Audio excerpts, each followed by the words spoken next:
Assalamualaikum warahmatullahi wabarakatuh. Apa kabar anak soleh-soleha pada pagi hari ini? Semoga kita semua senantiasa diberikan kesehatan oleh Allah Subhanahu wa Ta'ala dan tetap semangat untuk mengikuti pembelajaran pada hari ini.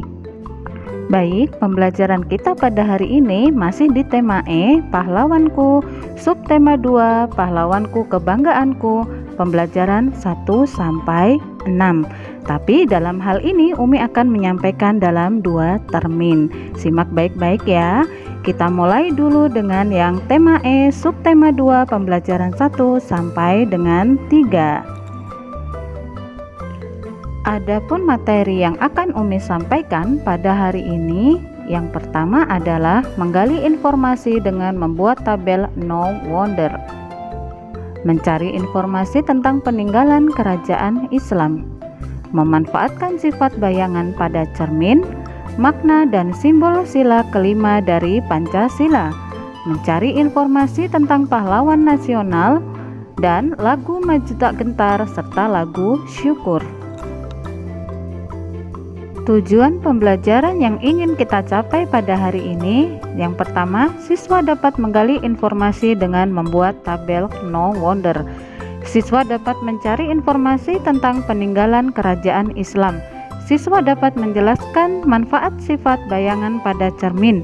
Siswa mengetahui makna dan simbol sila kelima Pancasila. Siswa dapat mencari informasi tentang pahlawan nasional, dan siswa dapat menyanyikan lagu Maju Tak Gentar dan Syukur dengan tepat. Simak teks bacaan tentang pahlawan nasional berikut ini. Ayam jantan dari timur. Terkenal dengan sebutan ayam jantan dari timur, Sultan Hasanuddin adalah pahlawan nasional dari Sulawesi, tepatnya dari Kerajaan Goa. Sultan Hasanuddin adalah Raja Goa ke-16. Ilmu berpolitik, diplomasi, ilmu pemerintah, dan ilmu perang dipelajari Hasanuddin saat mendampingi ayahnya melakukan perundingan-perundingan penting, ditambah dengan bimbingan Karaeng Patingaloang, Mangkubumi Kerajaan Goa yang sangat berpengaruh dan cerdas. Pergaulan Hasanuddin yang luas dengan rakyat jelata, orang asing, dan Melayu membuatnya sering dipercaya menjadi utusan ayahnya untuk mendampingi, mengunjungi daerah dan kerajaan lain. Pada usia 21 tahun, Sultan Hasanuddin ditugaskan untuk menjabat bagian pertahanan kerajaan Goa. Disinilah Sultan Hasanuddin mulai bermain strategi, mengatur pertahanan untuk melawan serangan Belanda yang ingin memonopoli perdagangan di Maluku. Setahun kemudian ayahnya wafat. Atas titah beliau, Sultan Hasanuddin yang seharusnya tidak ada dalam garis tahta dinobatkan menjadi raja. Peperangan dengan Belanda berlangsung alot karena dua kubu memiliki kekuatan armada yang sebanding, hingga Belanda menemukan bahwa daerah-daerah di bawah kekuasaan Goa mudah dihasut dan dipecah belah. Arung Palaka yang merupakan sahabat sepermainan Sultan Hasanuddin saat kecil memimpin pemberontakan Raja Bone terhadap Goa. Tahun 1662, Belanda kembali mengobarkan perang saudara, dan tahun 1664 Sultan Ternate, Sultan Buton, dan Arung Palaka berhasil disatukan di bawah kendali Belanda. Setelah 16 tahun berperang tidak hanya dengan Belanda, namun dengan rakyatnya sendiri yang memberontak. Sultan Hasanuddin akhirnya kalah, dan dalam peperangan pada tahun 1669, di tahun yang sama Sultan Hasanuddin mundur dari jabatannya sebagai Raja Goa dan memilih menjadi pengajar agama Islam sambil tetap menanamkan rasa kebangsaan dan persatuan. Sultan Hasanuddin wafat tanggal 12 Juni 1670 dan tidak mau bekerja sama dengan Belanda hingga akhir hayatnya. Berdasarkan teks di atas, kita dapat mengisi tabel No Wonder. No, apa yang sudah diketahui tentang Sultan Hasanuddin. Sedangkan Wonder, apa yang ingin kita ketahui dari Sultan Hasanuddin. Mari kita isi tabelnya. Apa yang sudah kita ketahui? Yang pertama, Sultan Hasanuddin adalah Raja Kerajaan Goa. Kemudian, Sultan Hasanuddin dinobatkan menjadi raja karena kepintaran dan keahliannya. Tabel yang kedua, apa yang ingin kita ketahui lebih lanjut tentang Sultan Hasanuddin? Yang pertama, mengapa Kerajaan Bone membantu Belanda? Yang kedua, mengapa Sultan Hasanuddin menolak untuk bekerja sama dengan Belanda? Nah, apa yang ingin kita ketahui dapat kita cari informasinya baik di internet maupun di bacaan-bacaan. Berikut ini adalah informasi singkat peninggalan bersejarah dari kerajaan yang dipimpin oleh Sultan Hasanuddin. Nama peninggalan, Benteng Fort Rotterdam. Pada masa penjajahan digunakan sebagai tempat penampungan rempah-rempah. Yang kedua, masjid dan kompleks makam Katangka sebagai tempat kegiatan keagamaan, sebagai tempat pertahanan pada masa peperangan, dan terdapat kompleks makam keluarga dan keturunan raja-raja Goa. Selanjutnya adalah tentang cermin. Cobalah anak-anak berdiri di depan cermin. Pada dasarnya, cermin hanya berfungsi untuk memantulkan cahaya. Cahaya yang mengenai tubuh kita akan dipantulkan kembali oleh cermin, sehingga kita dapat melihat bayangan kita di cermin. Cermin datar ialah cermin yang memiliki permukaan datar seperti sebuah garis lurus tentunya ya. Sifat bayangan benda yang dibentuk oleh cermin datar ialah maya, tegak, dan sama besar. Contoh penggunaan cermin datar seperti pada cermin rias. Coba lihat cermin rias Bunda ya. Selanjutnya adalah memanfaatkan sifat bayangan pada cermin. Coba anak-anak perhatikan tulisan ambulans pada bagian depan mobil ambulans pasti terbalik seperti ini, dan ketika kita lihat pada kaca spion terlihat tidak terbalik. Kenapa demikian ya? Mengapa tulisan ambulans pada mobil selalu ditulis terbalik? Awalnya banyak orang yang menduga penulisan secara terbalik itu adalah suatu kesalahan seperti yang tampak pada gambar ini ya nak. Namun ternyata tidak seperti itu. Sebenarnya alasan dibalik penulisan ambulans secara terbalik tidak sangat sederhana. Tulisan ambulans di depan mobil sengaja dibuat terbalik dengan maksud agar pengendara di depannya melihat pada kaca spion kendaraan mereka, sehingga ketika dilihat tidak terbalik. Seperti kita ketahui, sifat bayangan kaca spion seperti pada cermin datar pada umumnya, yaitu maya dan terbalik. Kiri menjadi kanan dan kanan menjadi kiri. Dengan demikian, pengemudi kendaraan di depannya dengan mudah membaca tulisan ambulans pada kaca spionnya dan memberikan jalan untuk didahului oleh mobil ambulans tersebut. Selanjutnya adalah makna dan simbol sila kelima dari Pancasila, yaitu padi dan kapas. Padi melambangkan kebutuhan pangan, sedangkan kapas melambangkan kebutuhan pakaian. Padi dan kapas merupakan simbol kebutuhan dasar manusia. Ketercukupan keduanya menandakan tercapainya kemakmuran rakyat yang merupakan tujuan dari sila kelima. Makna yang terkandung antara lain menjalankan hak dan kewajiban secara seimbang, menghormati hak orang lain, tidak melakukan hal-hal yang merugikan kepentingan umum, suka memberi pertolongan kepada orang lain, tidak bersikap boros, menghargai hasil karya orang lain, suka bekerja keras, dan menjunjung tinggi nilai kekeluargaan dan kebersamaan. Selanjutnya adalah lagu Maju Tak Gentar. Lagu Maju Tak Gentar memiliki makna untuk mendorong rakyat Indonesia membela kedaulatan negara bila dalam keadaan bahaya atau terancam. Selain itu, lagu ini juga mendorong semangat perjuangan serta persatuan dan kesatuan.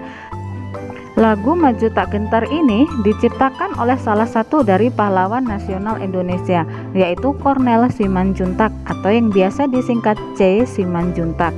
Lagu Maju Tak Gentar ini dinyanyikan dengan tempo yang cepat, yaitu marcia atau marcia moderato, yang selayaknya yel-yel yang digunakan saat baris berbaris, dengan tempo yang cepat dan bersemangat.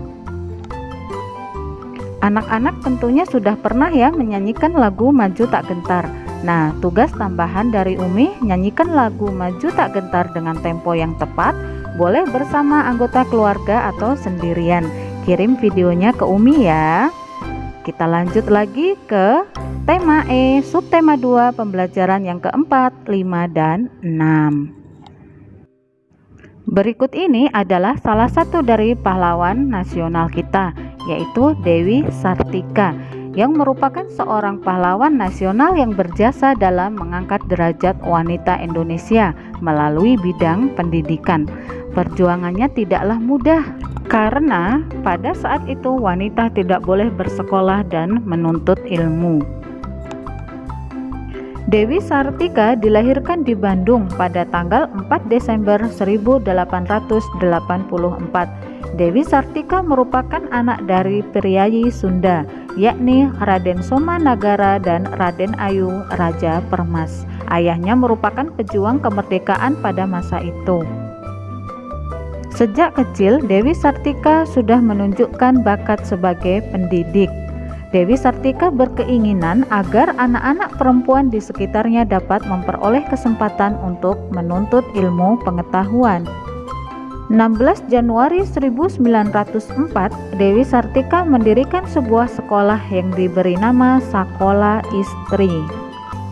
Sakola Istri hanya terdiri atas siswa wanita. Di sana mereka diajari cara berhitung, membaca, menulis, menjahit, merenda, menyulam, dan pelajaran agama. Pada tahun 1910, nama Sakola Istri diubah menjadi Sekolah Keutamaan Istri. Pada tahun 1920, seluruh wilayah Pasundan memiliki Sakola Keutamaan Istri. Sakola Istri juga didirikan di daerah Bukit Tinggi. Dedikasi Dewi Sartika dalam mencerdaskan bangsa dan perjuangannya dalam pendidikan di Indonesia sangatlah luar biasa. Dewi Sartika pun diberi gelar kehormatan sebagai pahlawan nasional oleh pemerintah Indonesia pada tanggal 1 Desember 1966. Sikap yang dapat kita tiru dari Dewi Sartika adalah suka melakukan kegiatan dalam rangka mewujudkan kemajuan yang merata dan berkeadilan sosial, dan sikap suka bekerja keras. Tahukah kamu siapa pahlawan nasional yang memproklamirkan kemerdekaan Indonesia? Insinyur Soekarno adalah seorang yang memproklamirkan kemerdekaan Indonesia pada tanggal 17 Agustus 1945. Insinyur Soekarno lahir di Surabaya 6 Juli 1901. Insinyur Soekarno sekolah dasar di Mojokerto dan sekolah menengah pertama di Surabaya. Setelah tamat sekolah menengah pertama, beliau melanjutkan pendidikannya ke Institut Teknologi Bandung. Insinyur Soekarno atau lebih akrab disapa dengan Bung Karno adalah pejuang pemersatu bangsa, pejuang melawan kolonialisme dan imperialisme, proklamator kemerdekaan bangsa Indonesia, serta Presiden pertama Republik Indonesia. Selama hidupnya, Bung Karno telah menyumbangkan seluruh tenaga dan pikirannya untuk mempersatukan bangsa Indonesia agar menjadi bangsa yang besar yang hidup dalam masyarakat berkeadilan dan berkemakmuran dan bebas dari penindasan. Upaya Bung Karno untuk menciptakan masyarakat berkeadilan dan berkemakmuran sejalan dengan sila kelima Pancasila, yaitu keadilan sosial bagi seluruh rakyat Indonesia. Soekarno bersama dengan rekan seperjuangannya yang lain seperti Muhammad Hatta mulai mempersiapkan kemerdekaan Indonesia. Hal ini dimulai dengan dirumuskannya Pancasila, UUD 1945, dan Naskah Proklamasi Kemerdekaan Indonesia. Setelah kemerdekaan Indonesia diproklamirkan, Soekarno pun ditunjuk sebagai Presiden pertama Republik Indonesia dan Muhammad Hatta sebagai Wakil Presiden Republik Indonesia. Makna sila kelima, yang pertama, mengembangkan perbuatan luhur yang mencerminkan sikap dan suasana kekeluargaan dan gotong royong. 2. Mengembangkan sikap adil terhadap sesama. 3. Menjaga keseimbangan antara hak dan kewajiban. 4. Menghormati orang lain. 5. Suka melakukan kegiatan dalam rangka mewujudkan kemajuan yang merata dan berkeadilan sosial. Dan yang keenam, suka bekerja keras. Rasa syukur akan kemerdekaan dituangkan oleh H. Mutahar dalam lagu yang berjudul Syukur. Sebelum menyanyikan, cobalah untuk memahami makna yang terkandung dalam lagu tersebut dan tentukan ekspresi yang tepat saat menyanyikan lagu tersebut. Lagu syukur bermakna mengungkapkan rasa syukur kepada Allah Subhanahu wa Ta'ala atas kemerdekaan bangsa Indonesia. Lagu ini dinyanyikan dengan ekspresi penuh hikmat dengan tempo yang lambat, namun tidak mengurangi rasa hikmatnya. Lagu syukur ini biasanya dinyanyikan pada saat upacara bendera. Lagu syukur ini termasuk lagu wajib nasional. Alhamdulillahirabbil alamin, pembelajaran kita pada hari ini sudah selesai. Kesimpulan yang ingin Umi sampaikan, pada dasarnya cermin hanya berfungsi untuk memantulkan cahaya. Cahaya yang mengenai tubuh kita akan dipantulkan kembali oleh cermin sehingga kita dapat melihat bayangan kita di cermin. Yang kedua, sifat bayangan benda yang dibentuk oleh cermin datar adalah maya, tegak, dan sama besar. Contoh penggunaan cermin datar seperti pada cermin rias. Yang ketiga, tulisan ambulan di depan mobil sengaja dibuat terbalik dengan maksud agar pengendara di depannya dapat melihat tulisan pada kaca spion kendaraan tersebut sehingga dapat memberikan jalan. Kemudian, makna dari lambang sila kelima Pancasila, padi dan kapas. Padi melambangkan kebutuhan pangan, sedangkan kapas melambangkan kebutuhan pakaian. Lagu Maju Tak Gentar diciptakan oleh Cornel Simanjuntak. Kemudian lagu Syukur diciptakan oleh H. Mutahar. Belajar menjadi pahlawan. Menjadi pahlawan tidak harus selalu dengan melalui pertempuran di medan perang terbuka, namun bisa juga dengan melakukan berbagai kebaikan sebagaimana telah dijelaskan dalam Al-Quran dan hadis. Latihan soal pada modul ada pada halaman 54 dan 57. Selamat mengerjakan. Umi akhiri, semoga yang Umi sampaikan dapat bermanfaat untuk kita semua. Assalamualaikum warahmatullahi wabarakatuh.